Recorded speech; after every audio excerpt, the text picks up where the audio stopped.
মায়ের চোখে মুখে দুঃখের ছায়া, কোলে শুয়ে ৫ বছর বয়সী ফুটফুটে এক শিশু সন্তান।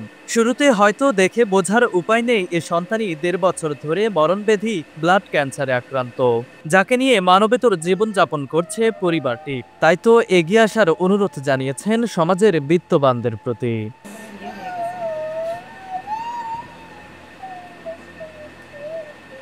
বগুড়ার শাহজাহানপুর উপজেলার ডোমনপুকুর এলাকার বাসিন্দা মামুনুর রশিদ ও শারমিন দম্পতির একমাত্র পুত্র সন্তান সাফায়েত। ১.৫ বছর আগে হঠাৎ একদিন জ্বর আসলে হাসপাতালে পরীক্ষা নিরীক্ষার পর ধরা পড়ে মরণব্যাধি এই রোগ। এরপর ফুটফুটে এই শিশুটির চিকিৎসা চালাতে ইতিমধ্যে পরিবারকে বিক্রি করতে হয়েছে গহনা, মোটরসাইকেল, গোয়ালঘরের গরুসহ যাবতীয় মূল্যবান সম্পদ। বর্তমানে টাকার অভাবে শিশু সাফায়াতের চিকিৎসা থমকে আছে বলে জানান পরিবার ও স্থানীয়রা। যাই হোক, আমি এই মিডিয়ার মাধ্যমে সবার কাছে আকুল আবেদন যে সবাই যেন ছেলেটাকে বাঁচানোর জন্য দোয়াও করে এবং আর্থিক সাহায্য আমরা কামনা করতেছি। আপনারা দয়া করে কিছু সাহায্য করেন, ছেলেটা আল্লাহ সুস্থ করুক। আকুল আবেদন সরকারের কাছে, বড় বড় বিত্তশালীর কাছে আমার আবেদন, সবাই যেন আমার নাতির জন্য সাহায্য করে। আমরা চাই যে বাচ্চারা আমাদের বেঁচে, এটা আমাদের একটা আশা। আমার ছেলের তো কর্মটর্ম কিচ্ছু নেই এখন, বর্তমানে সে একবারে নিশ্চয়। তো আমরা চাচ্ছি যে কারো সাহায্য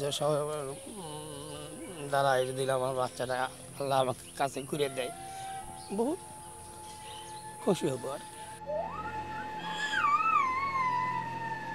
এদিকে একমাত্র পুত্র সন্তানের অসুস্থতায় দিশেহারা হয়ে পড়েছে সাফায়াতের বাবা মা।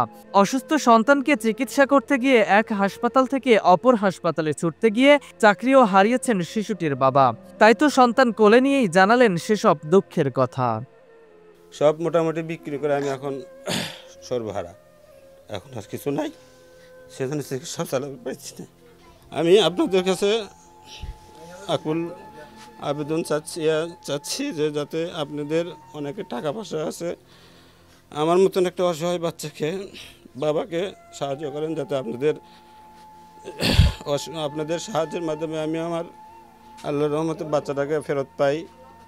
আল্লাহ যেন সুচিকিৎসার মাধ্যমে আমার বাচ্চাটাকে সুস্থ করে তোলে।